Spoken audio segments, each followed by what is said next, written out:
How are you? I am fine, Mr. Udo, my fellow Palm Springs resident. Yes, look at you. Is this the poster behind you? I think it's the picture from, yeah, it's a picture from early on in the film. Beautiful. Yeah. Thank you and congrats on the painted bird. It's a searing but impactful look at the horrors of humanity. It's raw and intense. I love it. And you are amazing in it, Mr. Udo. So take me from the very beginning. What got you interested to join Vaclav Marhul's The Painted Bird? Well, hello, Manny. I got the offer. I got the script, and immediately I bought the book.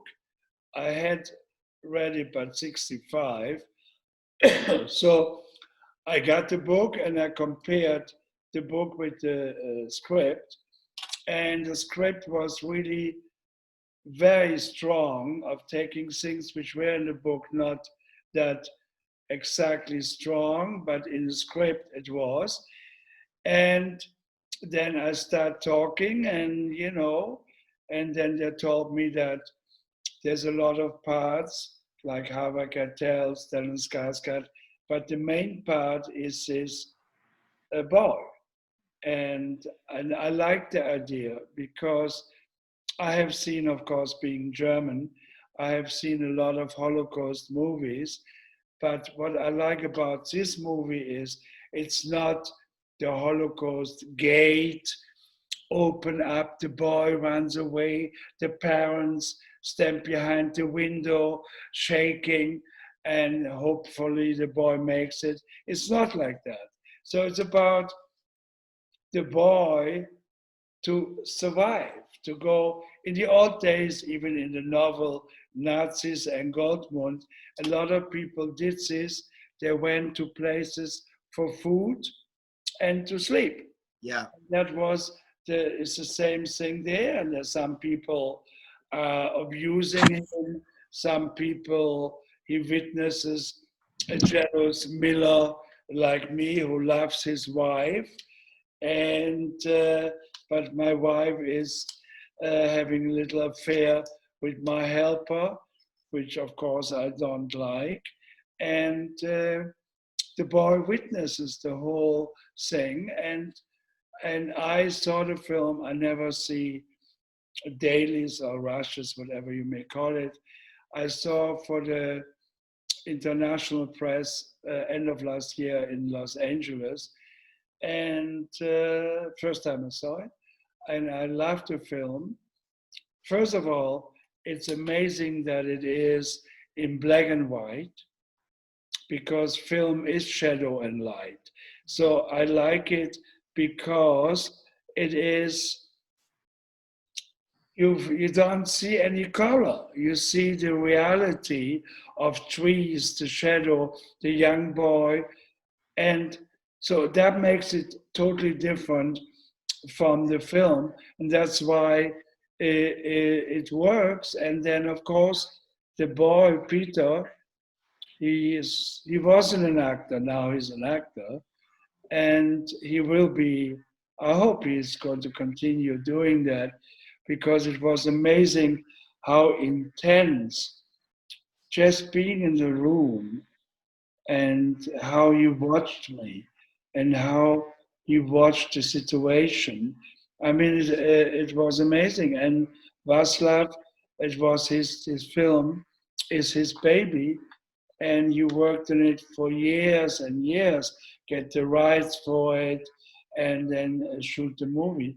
I really, I don't say that very often, but would be horrible. But the film is a masterpiece. It is. I agree with you on that. In his Um, own right, not pretentious. yeah. One of the most talked about scenes, of course, in the film, and I was like this all the time, is the eye gouging scene. How was it shooting that scene? I mean, it looks so intense and powerful. Well, it was basically not the action itself, it was how to get there.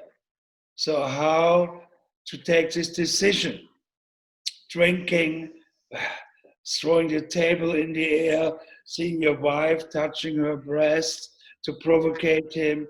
The cats are having sex. It goes totally wild, and the only thing the character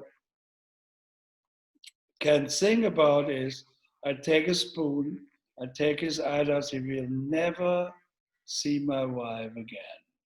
That was the only thought. It was not the brutality of taking his eyes out. It was more of saying, okay, I could kill him, I could take a knife and kill him, but if I take his eyes out, he will never see my wife again. And that was, for me, that's why of course, we all learned our text in English. We know what we were saying, and then came a language I've never heard, but it was important to put the feeling to the words. Yeah. Now let's talk about Udo Kier for a second. I've loved you since the Andy Warhol movies, by the way. And I loved you even more when I saw you in Madonna's video, Deeper and Deeper, and the Sex Book. And you've worked with great directors. Now, looking back at your fantastic career, did you ever think that this German boy would one day conquer Hollywood? No, of course not. To make it short, because we have to talk fast, I grew up like that boy. I grew up exactly, I was born at the end of the war, there was nothing to eat, exactly like that boy. I mean, I didn't have to sleep somewhere else, but there was nothing. And then with 19, I left Germany. Because we did have no money for high school, so I left to England to learn English. And I did, and then I was discovered for movies.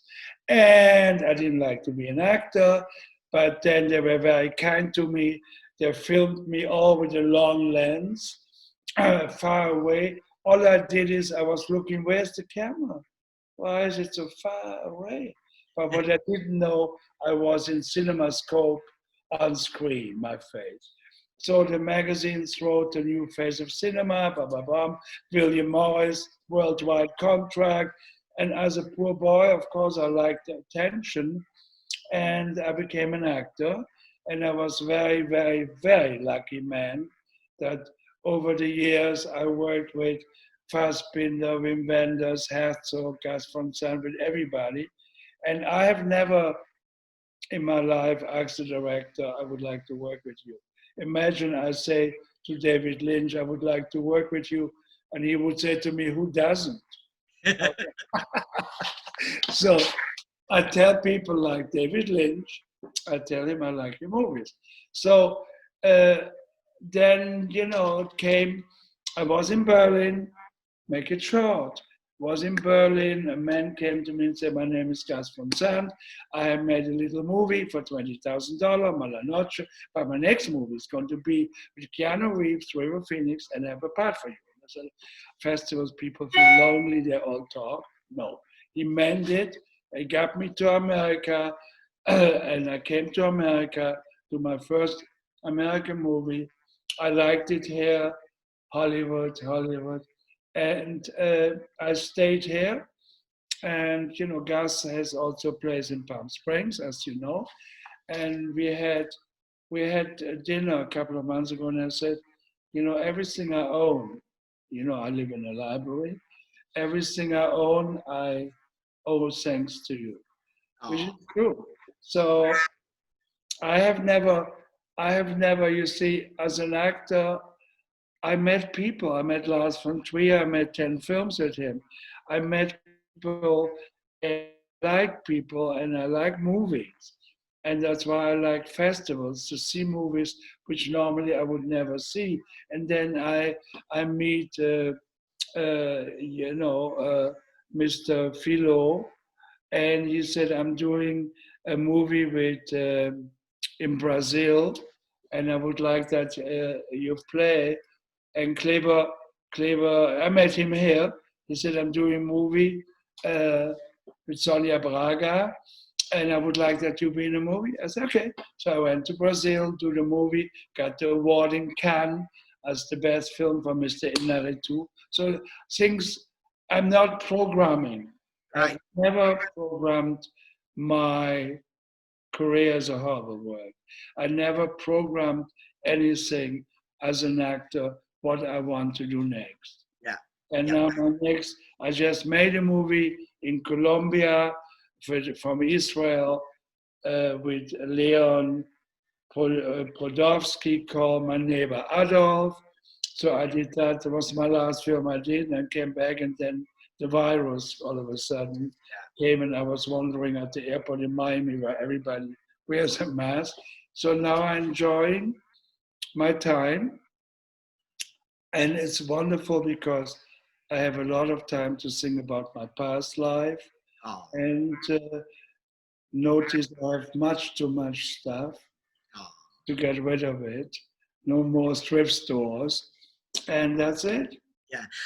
One quick thing, and I know we're running out of time, but that word, because the Madonna fans will not forgive me for if I don't ask this. How is it working with the Queen of Pop?